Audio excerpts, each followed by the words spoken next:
I had heard a prophecy about 20 years ago about Austin. And I used to tell people, actually, that we are protected by hippie halos, right? So I was in college, like, we had Leslie, like, this is a hippie town, right? I've been in Austin 26 years, so like the rock star community, for sure. Austin is a massively amazing representation of community. Austin Community Capital. This show is a celebration of the spirit of Austin, Texas, honoring our past, engaging our present, and building our future together. Although it's not the last time.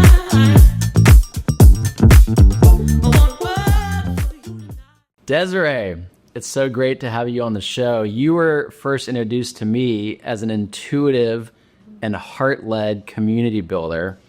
I'm really excited to take folks through your journey, but you had a really unique environment that you grew up in. And I think that's a wonderful starting point. Share with us what life was like in your childhood home. Oh, wow. Well, first off, I'm so happy to be here. So thank you, Austin. It is such an honor to be able to share as well. So thank you for giving me that space. What was it like growing up in my home? Oh, wow. It was layered, as in beyond this physical world as well. So it was unique. What kind of, can you ask more of a direct question or clear question that I can, because that's very broad. Absolutely. It seemed like your home, and probably attributable to your parents, was a real hub for community. Yes. Okay. Like, who was in the home? What was the people dynamic like? Okay. So we had an unconventional, you could say, type of community home where it wasn't a business either. So it was a healing home, really, truly, from physical. People came to heal physically and connect emotionally and touch their spirit every single day. And my dad would even tell us, and my mom, like, touch your spirit every day. So we touched on all three layers of the aspect of being. And we had hundreds, thousands of people from all around the world in all different ages come through. Some of them lived with us. Some of them didn't. But my home, the table was packed all day, pretty much. Eating, singing, praying, grounding, walking on the earth barefoot, mud baths. Yeah, that was my home, how I grew up in. So I ended up becoming, at a very, very, very young age, like my mom's little sidekick. So yonis to the sky, bed sheets in the sun, understanding truly the environment around us. But my parents, they learned it. Right? They learned it through the process. So they weren't like these healers in an aspect. People ended up kind of calling them that. And as we all know now, right, as a child between the ages of like 0 and 7, we're wired by our family. So for me, that was everything I knew. That is the world that I understood. That's how I experienced humanity, community, herbalism, right? That just... So as my parents were learning it, I became it. I was wired that way. That's such a wildly unique environment to grow up in. And particularly, you called out those formative years, 0 to 7. I'm just thinking of all the people from all over the world passing through your home, the unique touching experiences that people would have coming to be healed, you getting to see those healings. Yeah.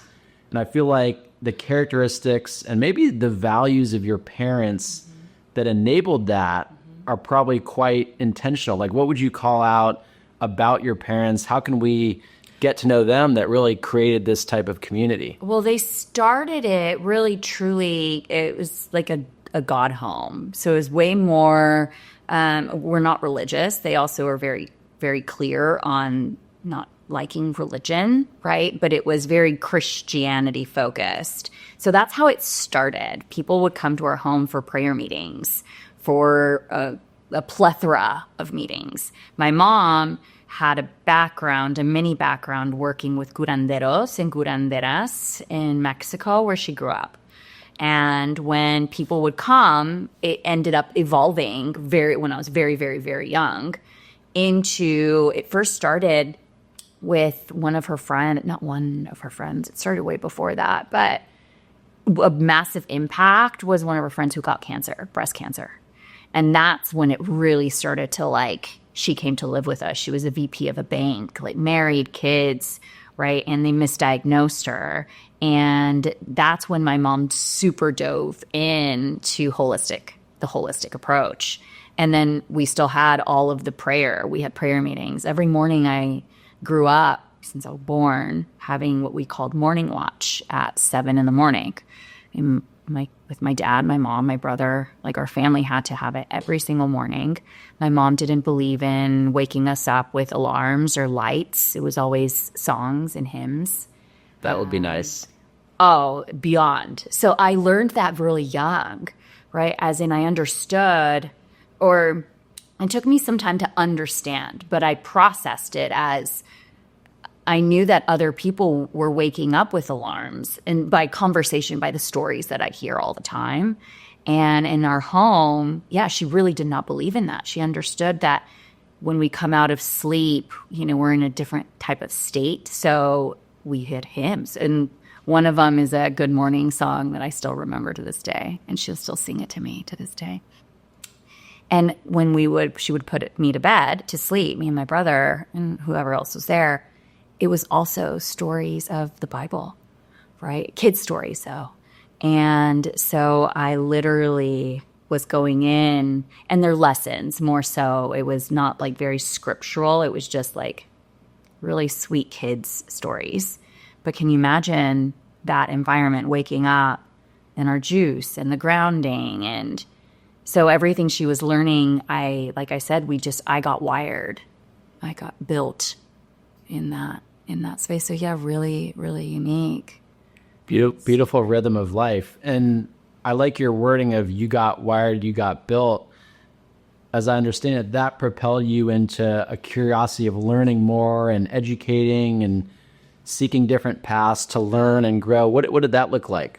Well, you can imagine truly having my eyes seeing firsthand humans coming in nearly dying physically, right? And looking like death, having diseases, and then firsthand experience in my home.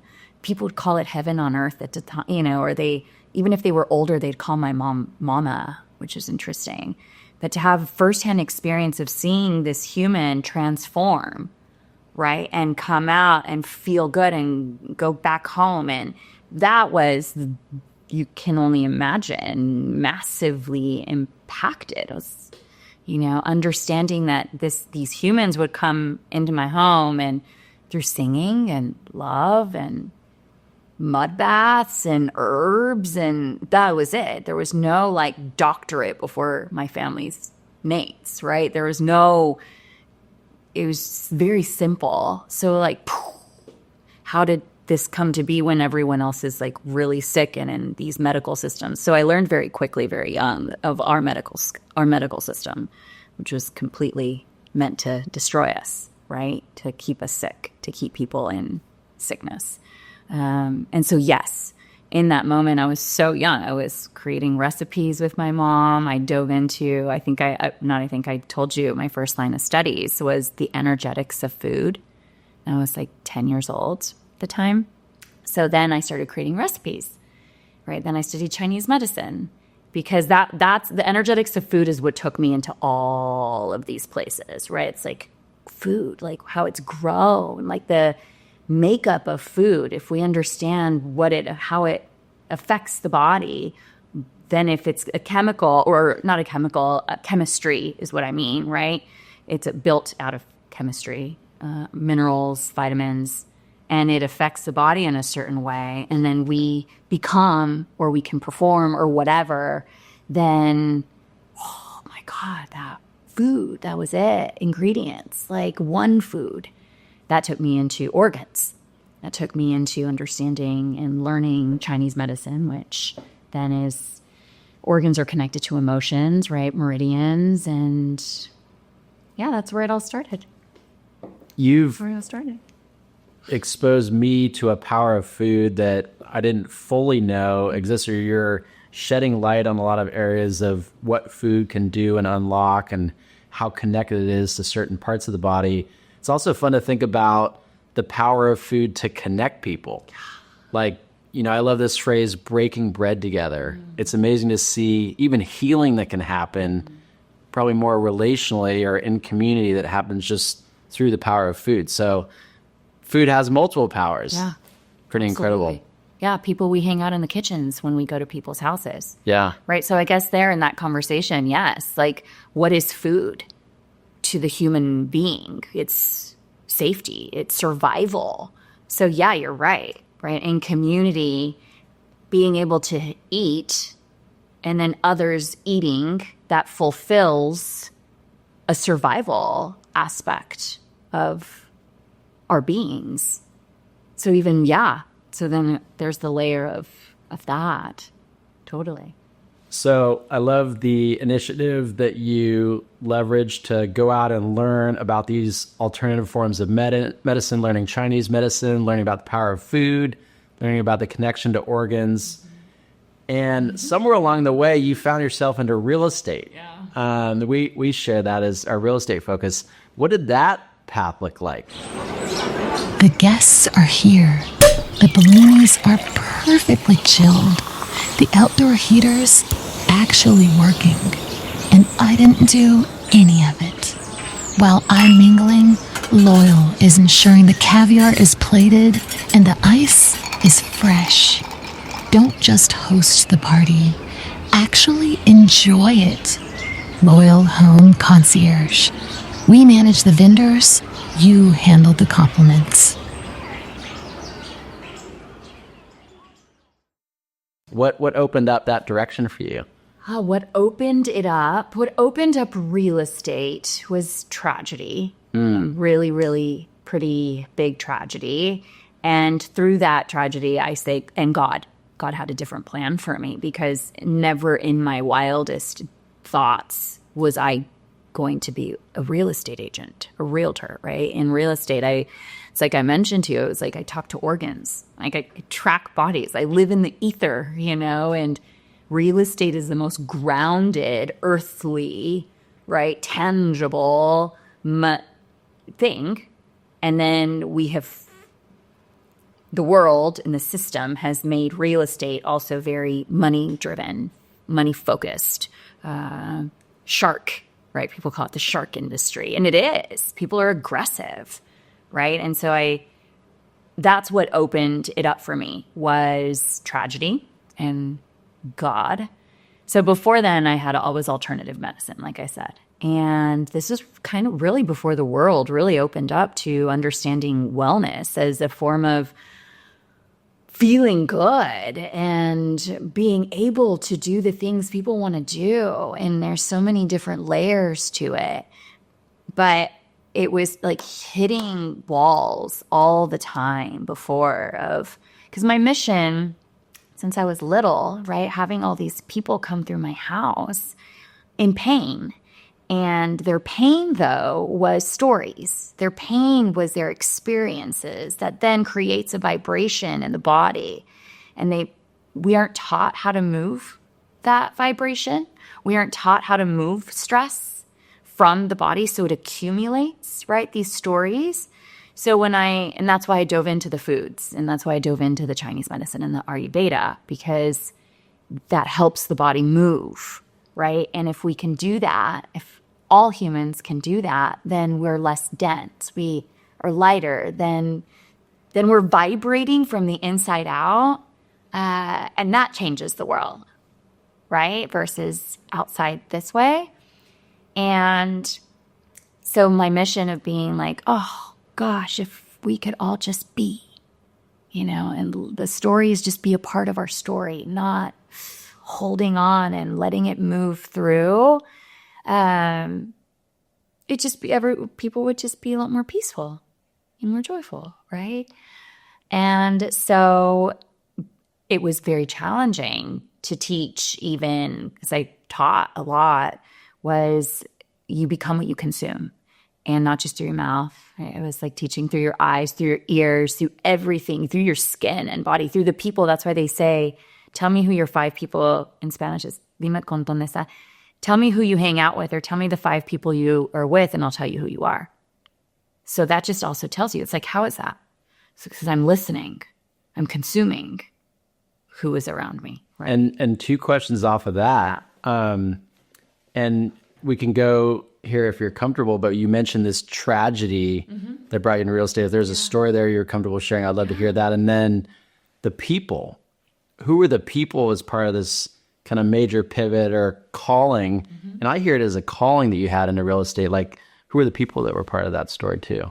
Gosh, okay. So the people that were a part of that story, my mother, God, my relationship with life and love, and this guy named Matthew Robbins who lives in Austin. He's amazing. He was the one that's sitting at the picnic table. And I would say those were the people involved, and the tragedy of who passed away. I had a very, very, very dear friend, one of my bestest friends and business partners, who tragically passed away. He accidentally locked himself in his guest bathroom, and the handle had been broken for about 2 years. And I kept telling him, I think you need to change, you need to fix this. And he never did. And people were like, well, somebody can get out of a bathroom. But I'm like, well, when your ceilings are 20 feet high and you live in a penthouse, the doors are thick, right? It's like a hotel. It was a hotel. It's the Hilton. So you actually need tools really to move this door. And I had my real estate license because he was so loving and loved me so much. And you couldn't make money in wellness at the time. I mean, I was cooking late at night. I curated recipes and meals for every client, every person I worked with, because every person had a different story. I love that. So like it was curated and so it took a lot of time. I learned, you only have so much time in a day. But so because of him, I had my real estate license. He owned a lot of properties around the world, and they were vacant. And this is before HomeAway and before Airbnb. And he wanted to help me. I feel like he did. He never said it, but I can, track. He wanted to help me, but also not be like a handout kind of style. It was like, no, she's fully capable beyond. And he had an idea, so he had me run it while I was still building my businesses, really young. And when he died, I closed down that company. It was a leasing company. And I had my license. I was like, what am I going to do with my life? How am I going to make money? How am I going to survive, really? And it kept pushing me and showing me that I had this license and showing me that I had this license. And I was like, what? Like I said, like, you want me to come and do the most earthly, grounded, money-driven shark industry? I was like, I talk to organs. Like, I live in the ether. And very, very quickly, when I started working, when I started real estating, I realized, oh, yes, it was a calling. My soul and God, was calling me into this place, because the mission that I had as a child, I was not meeting people where they were at, I think, with the food and the organs. But real estate, everyone moves. Everyone rents. Like, the age of 18, people understand the concept. It's earthly. So I realized very, very, very quickly that when people are moving, whether they're buying, selling, leasing, it doesn't matter.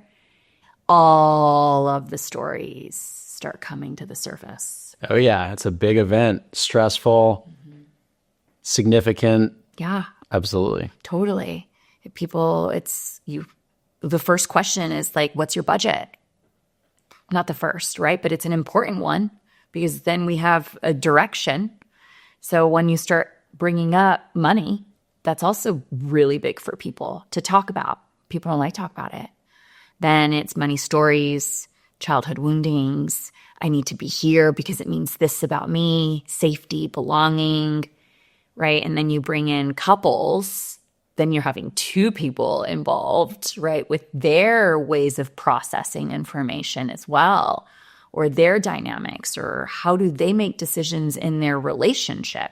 Oh, you see it? You see it all. You get to see it all in real estate.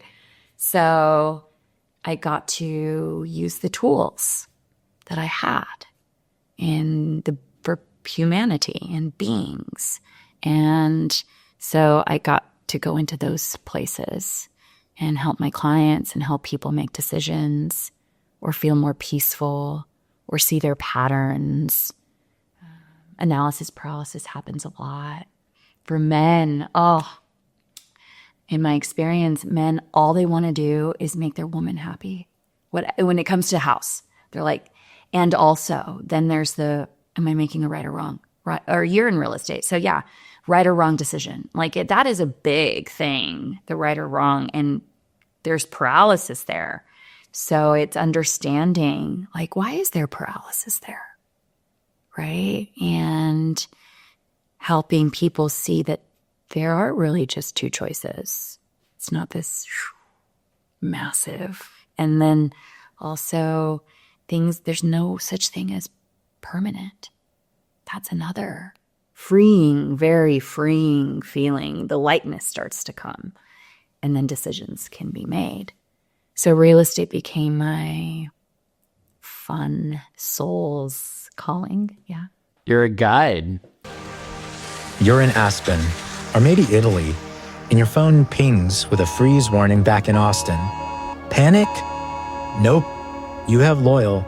We're already there, wrapping the pipes and checking the perimeter. Whether you're home or away, we are the eyes and ears of your estate. Global freedom, local support.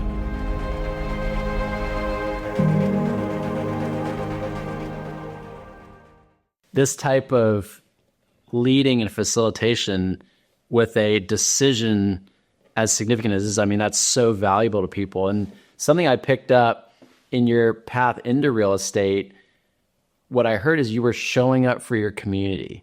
So this friend of yours, he had a real estate need. He also just needed some support at a challenging season in his life. You showed up. You got your license. You started to figure it out. And I would say you're doing that now. And so clients come to you, you're showing up for them. Help me understand practically, you operate in a very unique way, in a way that you're intuitively and empathetically guiding people through this decision, this experience. What does that look like practically when you work with folks? It's different for everyone because different people everyone receives things in their own way and has capacity in a different way. So it's curated. Everything is always curated, but it's as simple sometimes as I love neuroscience backing things and tools that we're now finally getting there. All of this intuitive, what I used to call magic, right? There's that saying that the magic of today is the science of tomorrow. And so I'll do journal prompts. I'll send very, very curated though, journal prompts. And that's how we start the journey. And sure, it's taken some time, absolutely, to get my business, in a sense, to this place where most of my clients are just the yeses of I am here for transformation or aware of it. But slowly, yeah, it was very slow process of how do I kindly, softly, understanding also that that real estate is my almost all day long. Right? This is my work.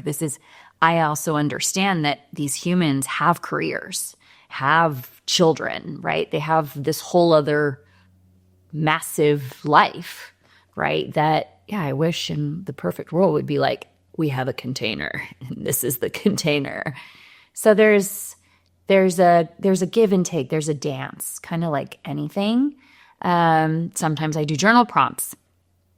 When I told you, sometimes we'll go into deep meditations and go into cellular memory and really see patterns that help release patterns. So we just do different things. Sometimes I'll do breath work. Before breath work became a massive thing, that was a big part of it. I would teach clients how to regulate their nervous systems, to be able to make clear decisions. Or decisions, when I say clear decisions, at least it's decisions for their highest and best versus out of trauma responses, because you do see people have regrets sometimes before, or you hear these stories of like, why did I purchase that? It's like, well, I told you. So yes, it's like, how do I help get my people and get themselves to do it themselves, to get the clicks on their own? So practically journal prompts, cellular memory, helping them regulate their nervous systems, and sometimes just listening. Really, truly caring and listening does a lot. I love hearing about this thoughtful approach because I think it's easy to think, oh, real estate transaction, I'm buying a home. It's all tactical. It's all blocking and tackling and contracts and negotiation and price and entitlements and all the, bureaucratic or reporting requirements around it. But it's massively emotional. Massive. And I really appreciate and grateful for the intentionality you're bringing to that and the thoughtfulness and the deep empathy. We talk about empathy all the time in our businesses. Hey, we have our paradigm and how we see the world, but our job is to really get into the other person's world. And questions, I'm in complete agreement with you, are one of the most powerful tools for that. And then really listening. Again, you hit on that as well. Really receiving, okay, what's the person's tone of voice? What's their body language? What are they saying directly? And then what are they saying under the surface? I sense that, you're a powerfully empathetic person. Let me ask you this, Desiree. So you are helping a lot of people find home. How would you define home? Yeah, what definition would you give to home? I mean, we are home. This is home, truly. There is no structure that will truly be able to ever create safety like feeling safe here. Because when we feel safe here, then it doesn't matter where we are, right? So how do I define home? As in like the tangible home? Is that what you're asking? The tangible home? I would like to wish and hope and believe that we can get to a place where home is also your community, right? It's a lifestyle versus what it actually physically looks like, that it provides the functionality, and real estate can be and cannot be, but an asset for building, for security, right? And if that, I wish, and I don't even like that word actually, it's too much. I hope that one day people get to a place, that most get to a place where they're so comfortable with who they are, that it's just a strategy chess play of this human life, because when we die, it doesn't go with us, it doesn't say anything about us, right? So we could use it as like just putting things together. That's home. Outside of feeling safe in our being. But yeah, home also, I've worked in regenerative communities. So I've done development and then there's like neuroarchitecture. That's really cool. Again, right? It's body. So home is safety as well, right? And so it's like what truly makes us feel safe is different for everyone. It's different for everyone. That's home. I think that's beautiful. And my belief, and you hit on a lot of this, is that if you have a healthy, safe, thriving home, and whatever that might look like to you, then you've got the foundation to have a healthy neighborhood, connecting with other healthy homes. Then you've built the foundation for healthy communities. And then you've got a healthy and vibrant city. And with that mentioned that you have the connection between home and community. Give us a snapshot of what your community looks like here in Austin. I get the sense you have a lot of rich community here and friendships and crews you're a part of. I'd love to hear what that looks like for you. Yeah, I mean, I've been here 26 years, so that's a lifetime in a sense. What does it look like? I have a lot of different groups or community groups, and they range. I'm massively into the body, right? Have been my whole life. So I have a community that I call my life team, that can dive into the depths of ancient wisdom but still the quote unquote spirituality that we're seeing today, I think is very noisy. And I don't like to use that word anymore, or even conscious, but I would say that is a very big part of my community.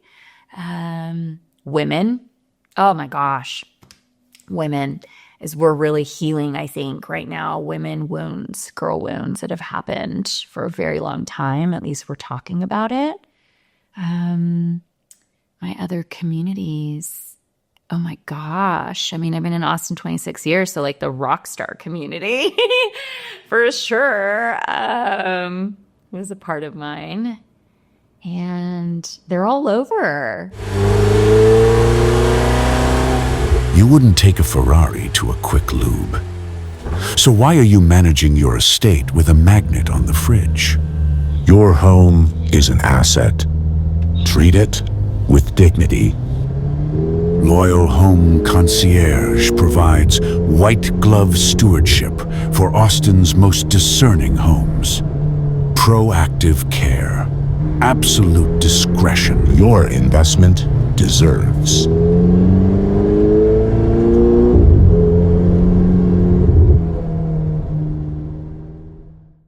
I think Austin is a massively amazing representation of community. It was like we were talking about. I had heard a prophecy about 20 years ago about Austin. And I used to tell people, actually, that we are protected by hippie halos, right? Like, how long have you been here? I've been here 4 years. 4 years? Yeah. Yeah. So it's in college. Like, we had Leslie. Like, this is a hippie town, right? A lot of education and a lot But tell us, folks not familiar with Leslie, tell us about who is Leslie? Leslie was our local cross-dresser, would run for mayor, and he'd get votes, and you would find him on the trolleys. When I say trolley, it's because we had like 2 at UT Austin, right? And that was around there. And he was homeless. But he had a storage unit that became his home.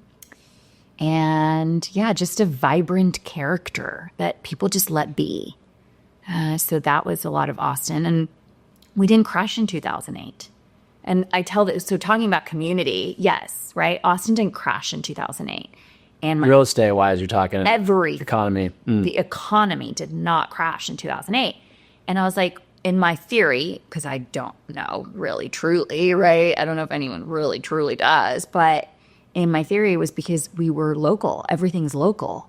We didn't have these big, massive corporations. We didn't have fast food chains. Like, everything is like, it's entrepreneur land. It's creative land. People support each other's visions. Rock and roll, right? We have, so everything, the money just did this. Stayed in like this. At least that's how I saw it. And so that's community. I mean, when the freeze happened a couple years ago, was one of the most beautiful experiences. One, because you saw community, like anyone who could, helped in all their capacity. Even stores, restaurants, right, would feed people. It was one of the most beautiful experiences of community I've ever seen. And that was in a shock, though. That was what was really cool. It was like, it was a given. It just is. And so Austin's always been that way. Very supportive also. Yeah. the phrase that's coming to mind as you're talking about the freeze, like, and this is an ideal, and I think it's very prevalent in Austin, is community shows up in tragedy. Community shows up in hard times, like you did for your friend. You know, going back to that story of the path into real estate, community shows up. And it was really fun to hear about. He showed up for me. But yeah, so sorry, I didn't mean to interrupt. Oh, no problem. Yeah. And as you're describing your communities, health and wellness, the body, women, I'm just hearing a lot of purposefulness. Oh, yeah. And I think that's such a beautiful way to approach community is, hey, where do I want to contribute? Where do I want to receive? And, you know, what form does that take, or what does that look like? In, you know, in a city like Austin, there's so many vibrant places to find that. You know, it sounds like you've really plugged into many of them, which is incredible. It is. It's amazing. And also, I want to definitely share that somebody doesn't have to be in Austin or surrounded by a lot of community builders. Purposeful intention, like our city is packed. It's amazing, right? With these types of humans, like community you can build anywhere. Like I was young, one of my favorite things to do when I was younger, up until like 3 years ago, and I just got kind of really busy, or other things in life happened. The grocery store. If you go to the grocery store as soon as they open, the kind of community you'll find there. Interesting. The wisdom. They're the older generation. They've just come from, and here in Austin, they came from Barton Springs, or when I lived in California, right? They were the early risers, the wisdom keepers, our elders. You know, so you just kind of strike up a conversation. All How the time. did that play out? Oh yeah, no, I loved it. Every morning I'd go to the grocery store. People actually know that about me. I laugh. The meek men, you know, when we look into their eyes, like when you see people in grocery stores and stores anywhere, a lot of places, you're not interacting. And an interaction is literally simply, my mom used to, or taught me it as a child, right? The eyes are the gateway to the soul. So when we can look into someone's eyes, we can actually drop a vibration into the being, right? And and that's why they say even a simple smile, even a recognition, even that, and what that ripples into, you're automatically now vibrating, creating, rippling community, right? So I really want to, anyone, anywhere can start to create that vibration, can create that ripple. We don't have to be surrounded by incredible, you know, every day there's something in Austin happening. Your grocery store, or like, I wouldn't say just driving, no, but because sometimes, you know, the homeless, like that's something my father taught me, you know, leaving anywhere, just humans being seen, because we're all just stories. And when we can do that, then we can really create community. The vibration, boom, boom, boom, boom, boom, boom, just does this naturally. I love that. And that's a powerful encouragement to everyone, you know, listening, watching, or tuning in is, hey, be curious, you know, be curious about story and bring your presence. And even when you're talking to your, you know, butcher at your local grocery store early in the morning, which apparently is the time to go, bring a presence. And a lot of that presence is conveyed through eye contact and your eyes. And that's such beautiful encouragement to folks. So as we learn a lot. Oh yeah. From the meat and the fishmen.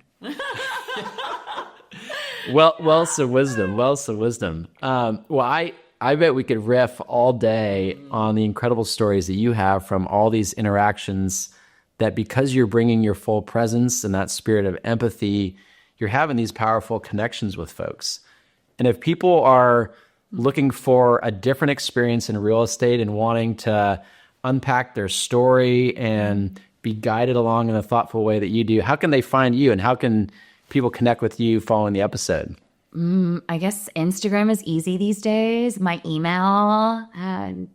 What's your Instagram handle? What would be a good? Okay, Good Days in Austin. Okay.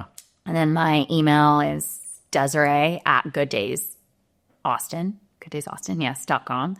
And I definitely want to share that the process isn't this, like, the transformation, it isn't this hard, heavy thing ever. It just is, right? So there's so many people that'll dive into or be too terrified of peeling. I don't call it healing. I call it peeling. It doesn't unravel your foundation either. So it's a much softer, kinder. It's like I told you, it's like transformation happens no matter what through this process. Either we're aware of it or we're not. And we just become aware of it. So I don't want people to be scared of whoa, I just want to buy a house. Or, yeah, so. Well, I think they're in good hands with the type of guidance you provide. So I love that. Well, thank you so much, Desiree, for being on today. Really enjoyed our conversation, and super grateful for just the unique path that you've had, starting from that incredible environment you grew up in that was very formative. And it's amazing to see how that continues to grow in you and really touch a lot of people in Austin. Thank you.